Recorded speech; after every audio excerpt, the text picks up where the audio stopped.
Middle east special report में आपका खैर मकदम है। ओह, उर्दू बड़ी भारी बोल देता हूँ। मेरे दोस्तों, मिडिल ईस्ट की खबर है, लेकिन कुछ ईरान से जुड़ी हुई खबर पहले मैं आपको देना चाहता हूँ। ईरान के ऊपर सैंक्शंस मैक्सिमम पावर में, मैक्सिमम प्रेशर में लगाया जा रहा है। पूरे सैंक्शंस लगाए जा रहे हैं। ईरान की हालत भी ठीक नहीं है। हमारे यहाँ चीनी 70 पहुँच गई, हमारी हालत ख़राब हो गई, तो ईरान तो ये झेलता ही आ रहा है। लेकिन जहाँ ईरान की बेरोज़गारी, ईरान में लोग परेशान, ईरान ये ईरान वो, ये बातें की जा रही हैं, लेकिन जो ईरान के ऊपर पाबंदी लगाने के बीच ये अमेरिका की जो रिपोर्ट आई है, ये देखिए CBS अमेरिकन न्यूज़ चैनल ने पूरी रिपोर्ट छाप दी है कि अमेरिका के अंदर जो वर्कर्स हैं 25% वो पूरी तरह से बेरोजगार हो गए हैं। ये इकोनॉमिक एनालिसिस रिपोर्ट है, पूरी जांच की गई है। जांच की रिपोर्ट ये आई है कि अमेरिका के अंदर बेरोजगारी बढ़ती जा रही है। 25% तो कंफर्म है कि बेरोजगार हो गए हैं लोग, और ये बेरोजगारी बढ़ती जा रही है। ये ऊपर वाले की मार है, जिसे कहते हैं ना, ऊपर वाले की लाठी में आवाज़ नहीं होती। ये वही है जिसमें आवाज़ नहीं है। और डोनाल्ड ट्रंप इस चीज़ से काफ़ी परेशान है। चुनाव करीब है। डोनाल्ड ट्रंप की क्रेडिबिलिटी जो है ख़त्म हो चुकी है। सिर्फ 33% जो अमेरिकन हैं, वोटर्स हैं, वो डोनाल्ड ट्रंप को सपोर्ट करते हैं। अक्सर मैंने आपको बताया है कि ईरान के नाम से बहुत सारे चैनल चलते हैं, चाहे वो यूट्यूब चैनल हो, चाहे वो जैसे ईरान इंटरनेशनल है, और इसके अलावा BBC पर्शिया है, पर्शियन, ऐसे ईरानियन ज़बान के बहुत सारे चैनल हैं, ऐसे ही विदेशी, ऐसे ही ईरान के ऊपर, ईरान के नाम से चैनल चल रहे हैं। बड़े बड़े न्यूज़ प्लेटफॉर्म बने हुए हैं। ईरान के आर्मी ने धमकी दी है कि वो जो हमारे नाम से चैनल चलाकर, जैसे ईरान इंटरनेशनल, BBC ईरान, ऐसे चैनल जिनको फंड करता है दुश्मन, यानी अमेरिका और इसराइल, तो ईरान के न्यूज़ चैनल चलाते हैं और ईरान के खिलाफ छापते हैं प्रोपेगेंडा। हम उनके मुल्क में उनसे जुड़े हुए जो बैंक हैं, हम उन पर हमला कर देंगे। जी हाँ, सीधा हमला करने की बात कही गई है। रिपोर्ट ये लगाई है, हवाई बातें कुछ नहीं कर रहा हूँ। तो ईरान पूरी तरह से इस वक्त एग्रेसिव मूड में नज़र आ रहा है। अमेरिका की हालत आप इस चीज़ से समझ सकते हैं कि ऑस्ट्रेलिया पिछले कई वक्त से, काफ़ी लंबे अरसे से, लगातार महीने 2 महीने से अमेरिका से मिसाइल मांग रहा था, हथियार मांग रहा था, और अमेरिका तुरंत हथियार दे, पैसा भी कमाता है और तमाम देशों को वो हथियार बेचता है। ऑस्ट्रेलिया लगातार अमेरिका से मिसाइल मांग रहा था, हथियार मांग रहा था, लेकिन अमेरिका ने मना कर दिया कि हम नहीं दे सकते। रीज़न यही है क्योंकि अमेरिका के पास खुद के लिए हथियार नहीं है। ईरान के द्वारा ऐलान किया गया है, जो हमारे मिलिट्री इंफ्रास्ट्रक्चर डैमेज हुए थे, हमारी मिलिट्री साइट बर्बाद हुई थी, हमने उन सब मिलिट्री साइट्स को अपने ठीक कर लिया है और सब के सब वर्किंग हैं। ईरान के मीडिया ने खुलासा कर दिया है कि मैंने आपको कल बताया था कि रशिया के मॉस्को पहुंचे हैं अमेरिका के CIA के चीफ। मैंने ये नहीं बताया था कि मकसद क्या है। मकसद अब खुला है। सोर्स है ईरानियन मीडिया। ईरान मीडिया और रशियन मीडिया कोलैब करके काम करते हैं, तो जाहिर सी बात है वो भरोसेमंद है। तो ईरानियन मीडिया ने खुलासा किया है कि CIA का चीफ मॉस्को इसलिए गया है क्योंकि न चीन मना पा रहा है ईरान को, न ओमान मना पा रहा है, न पाकिस्तान मना पा रहा है।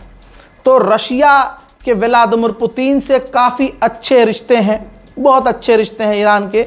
तो CIA का चीफ पुतिन को मनाने के लिए गया है कि आप ईरान को मनाइए कि हमारी बात मान ले, पूरी तरह से लड़ाई ख़त्म कर दे और हमसे डील कर ले। ईरानियन मिलिट्री जर्नल ने ईरानियन सेमिनार में कहा है कि ईरान और अमेरिका की इस जंग से सारी दुनिया अमेरिका की कमज़ोरी को जान चुकी है। अब अमेरिका पहले जैसा कभी नहीं रहेगा। हजरात, नहीं पता कि ये हमला किसने किया। ये देखो, टैंकर, हॉर्मूज़ के करीब एक टैंकर है जिसके ऊपर हमला हुआ, और टैंकर के ऊपर मौजूद जो तेल था वो अब समुद्र में रिस रहा है, बह रहा है। अब ये टैंकर बेकार हो चुका है। अभी तक क्लियर नहीं है कि इस टैंकर पर किसने हमला किया। वहीं ईरान ने कहा है कि इसराइल का जो न्यूक्लियर हथियार है, जिसका वो ऐलान नहीं करता, जिसको वो मानता नहीं है, लेकिन है उसके पास न्यूक्लियर बम, वो न्यूक्लियर प्लांट इसराइल का पूरे इलाके के लिए खतरा है। ऐसी बात डोनाल्ड ट्रंप ने की जैसी अब नेतन्याहू की सरकार कर रही है। इसराइल की मीडिया, ठीक है, बार बार बोलना पड़ता है, लोग कंफ्यूज हो जाते हैं। इसराइल की मीडिया ने दावा किया है कि मुज्तबा खामनाई या तो मारे गए हैं या ब्रेन डेड हैं, यानी शायद अल्लाह ना करे वो कोमा में हैं। ऐसे दावे इसराइल की मीडिया भी कर रहा है। ईरान के राष्ट्रपति पेजेश्कियान ने कहा है कि अमेरिका हम पर जितना प्रेशर डाल ले, जितनी हम पर पाबंदी लगा ले, अब तक वो लगाता ही आया है और आगे भी लगा रहा है, लगाए, हम पर इससे कोई फर्क नहीं पड़ने वाला। वहीं ईरान के विदेश मंत्री ने यूएन को चिट्ठी लिखी है कि ये गैर कानूनी काम जो कर रहा है, इकोनॉमिकल वॉरफेयर जो छेड़ रहा है अमेरिका और हम पर पाबंदियां लगा रहा है, यूएन इसकी निंदा करे। उधर दोस्तों, ईरान के राष्ट्रपति पेजेश्कियान रशिया के राष्ट्रपति व्लादिमीर पुतिन से मुलाकात करने वाले हैं। दोनों के बीच $25 बिलियन का एक एग्रीमेंट न्यूक्लियर पावर प्लांट पर होने वाला है। ये डील ईरान करेगा। ईरान $25 बिलियन खर्च करने को तैयार है। उधर अमेरिका तैयारी कर रहा है कि पूरी दुनिया में जहां जहां ईरान के टैंकर हैं उन्हें सीज किया जाए, उनका तेल चुरा लिया जाए, तेल बेचा जाए, अपना घर भरा जाए और ईरान के उस टैंकर को बेचकर भी पैसा कमाया जाए। ईरान ने पहली बार खुलासा किया है कि ओमान हमारे साथ राजी हो गया है हुर्मुज में काम करने को। ओमान और ईरान हम दोनों राजी हैं कि स्ट्रेट ऑफ हुर्मुज का इस्तेमाल करके हम रेवेन्यू जनरेट करेंगे, पैसा कमाएंगे और उन्हें आधा आधा बांटेंगे। खबर आ रही है इराक से। इराक के जो कुर्दिश इलाके हैं वहां पर धमाका हुआ है, लगातार कई धमाके हुए हैं। कहा जा रहा है कि ये हमला ईरान समर्थक ग्रुप कर रहा है।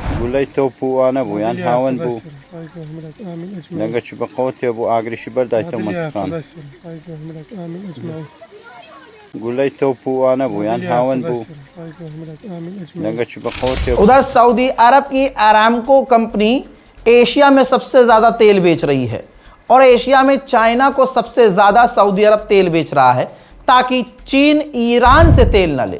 देखिए, बहुत बड़ा अपडेट ये है, जो न्यूक्लियर एग्रीमेंट किया जा रहा था ट्रंप और मोहम्मद बिन सलमान के द्वारा, जिसमें ये बात आई थी कि इस डील में सऊदी अरब और इसराइल का नॉर्मलाइजेशन है। जब बीच में मुसलमानों का गुस्सा फूटा तो इस खबर को दबा दिया गया।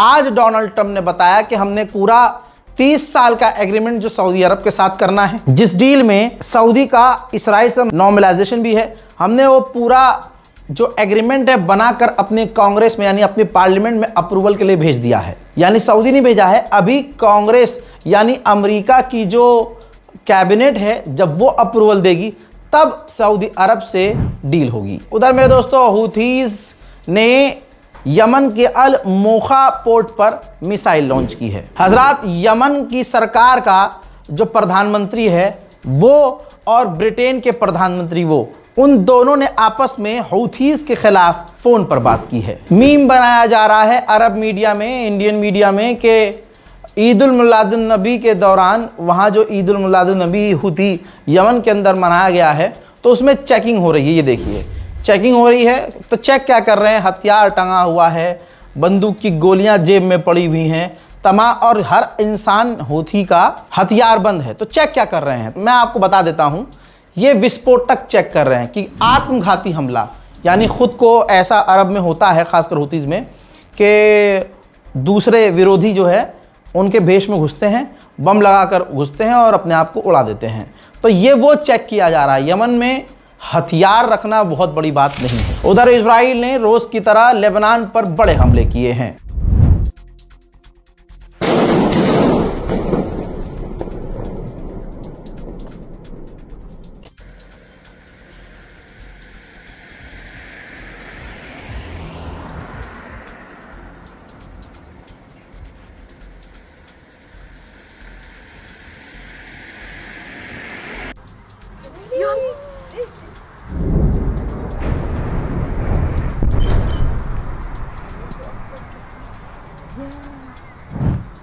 कमाल ये है, लेबनान पर लगातार हर घंटे हमलों का अपडेट आ रहा है, लेकिन लेबनान के ये अरब के दूसरे जो अरब के जो दोस्त हैं, भाई जिसे कहते हैं, ये लेबनान के ऊपर हो रहे रोज के हमलों पर खामोश है। उधर आइए गज़ा में इससे बुरा हाल है। इसराइल ने गाज़ा के ऊपर लगातार हमले शुरू कर दिए हैं। गाज़ा पर भी अब रोज़ हमले हो रहे हैं। पिछले 24 घंटों में इसराइल ने गाज़ा पर जो बमबारियां की हैं, 5 गाज़ा के लोग शहीद हुए हैं और 10 से ज़्यादा बुरी तरह से घायल हैं। हजरात, बरतानिया का ही एक फ़िलिस्तीनी ग्रुप है जो फ़िलिस्तीन को सपोर्ट करता है। लोग इसमें ब्रिटेन के ही हैं। पता है अमेरिका ने क्या किया है? अमेरिका ने इस ब्रिटेन के फ़िलिस्तीनियन समर्थक ग्रुप को टेरर लिस्ट में डाल दिया है। अब आपको पता है कि पिछले 1 हफ्ते से बहाना बना रहा था इसराइल के, भाई तुम्हारे यहाँ से गाज़ा के कैंप से हमारी तरफ जो पतंगे आ रही हैं इनको रोक लो वरना हम बड़ा हमला करेंगे। ये कहते हुए जब हमास ने भी कहा कि ये पतंग कोई बम धमाके वाली चीज़ें थोड़ी हैं और ये पतंग हम नहीं उड़ा रहे हैं, ये पतंग गाज़ा के अंदर जो कैंप हैं उसमें बच्चे उड़ा रहे हैं। इसराइल ने फिर धमकी दी कि नहीं, इन पतंगों को रोको वरना हमला करेंगे। इसी बीच इसराइल ने हमले किए, लगातार वो कर रहा है। अब इस छोटे से बच्चों को देखिए जो गाज़ा के कैंप में रहता है, दोबारा से इसराइल के हमलों को देखकर ये इतना परेशान हो गया कि वो अपनी पतंगे खुद फाड़ रहा है। अल्लाह रहम करे। वो जो E1 नेतन्याहू ने ऐलान किया, एक ऐसा इलाका कि अगर वहाँ सेटलमेंट हो गया, कब्ज़ा हो गया, तो फ़िलिस्तीन कभी बन ही नहीं सकता, जगह ही नहीं बचेगी। तो इसराइल के प्रधानमंत्री नेतन्याहू अपनी तारीफ़ कर रहे हैं, अपनी तारीफ़, अपने पॉइंट सारे लिख के लेके आए हैं और कह रहे हैं कि मैंने 101 सेटलमेंट अप्रूव किए हैं, फ़िलिस्तीनियों की ज़मीन पर 101 और जगहों पर कब्ज़ा। इसके अलावा हमने ये फ़िलिस्तीनियों को पीछे ढकेला, हमने गाज़ा में आतंकियों को मतलब वही जो उसने अपने नरसंहार किए, वो अपने नरसंहार को तारीफ़ में बयान कर रहा है। अमेरिका में एक स्टेट है पोर्टलैंड, उसकी ये तस्वीर है। एक फ़िलिस्तीन समर्थक महिला, अमेरिकी महिला फ़िलिस्तीन के लिए सड़क पर प्रदर्शन कर रही थी। कोई गलत चीज़ नहीं कर रही थी, लेकिन इजरायली समर्थक उस महिला को सड़क पर पीटने लगा। वहीं गज़ा जो तबाह हुआ है उसका एक मंजर बड़े लंबे समय बाद आया है। ये गाज़ा का हाल है।